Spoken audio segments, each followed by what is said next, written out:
Сәлем, құрметті достар. Біз Қазмедиа орталығында отырмыз. Қазір сағат 11:10-да хабарымызды бастаймыз. Өздеріңіз естіген болатын шығарсыздар. Мына сыбаға бағдарламасымен 16 шаруа ақша алып, Ресейден мал әкелу бойынша жоспарлаған болады. Бірақ ресейлік мал әкелетін жаңағы Камагро компаниясы жаңа шаруаларды алдап кетіп, алып келген малы асыл тұқымды болмай шықты. Екіншіден тең жартысының ақшасын жаңа қайтармай қалды. Сөйтіп 600 миллион теңге қазір Ресейде жатыр, қалып қалды. Сол бойынша 16 шаруа жаңағы аштық жариялап, сол мәселені бүгін Аграрлық Қазақстан хабарына шығармақшымыз. Екінші тарап ретінде мына Ауыл шаруашылық қаржылай қолдау қоры басқарма төрағасы Жандар Омаров бұл азаматтарға жаңағы рахметімізді білдіреміз. Себебі бұл мәселеде талай көмек жасаған екен. Және де шаруалардың қоятын сұрақтарына тағы да өздерінің жауабын бермекші. Енді Ауыл шаруашылығы министрлігі қатысып жатыр. Хабарымызға телефон арқылы шығуымызда әбден мүмкін. Сондықтан да мына шаруалардың жағдайы қалай болмақ? Мал алам деп алданып қалған азаматтардың мәселесін кім шешеді деген сұрақтарға жауап іздейміз.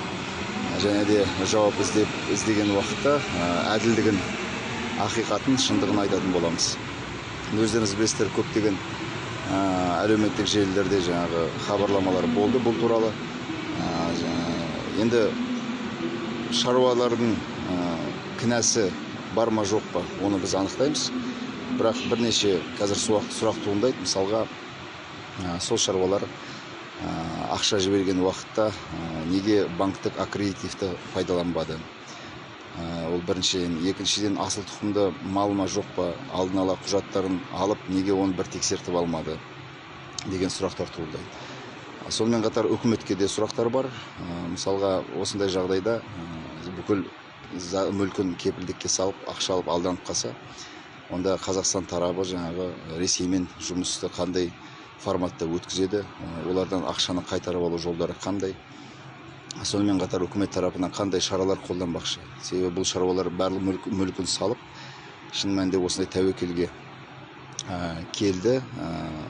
Осы жағдайда түсіне отырып, мына алдағы уақытта қосымша қаражат беру арқылы солар жаңағы соның арқасында ақшаларын тауып, әйтеуір шығындарын жабу механизмдер қарастыруға болады ғой. Мына осындай мәселелер көп. Сондықтан да мына кім кінәлі деген сұраққа жауап іздейміз. Құрметті достар, сағат 11:10-да Қазақ радиосының толқынында Аграрлық Қазақстан хабарын тыңдай отырыңыздар. Сонымен қатар Мал табу KZ сайтының сайты жаңағы бұл мәселеде қандай жақсы шешімдер бар, ең жақсы ұсыныс айтатын болсаңыздар, соған 15 000 теңге ұтыс жариялап отыр. Біз ол ұсыныстарыңызды WhatsApp желісі арқылы қабылдаймыз. Радио эфир кезінде мен нөмірді хабарлайтын боламын. Ұсыныстарыңызды, нақты қандай жақсы ұсыныс бар, соны біз оқимыз, қараймыз. Ең жақсысын, ең тиімдісін жеңімпаз деп атаймыз. Сондықтан да хабарымызға қатысып отырыңыздар.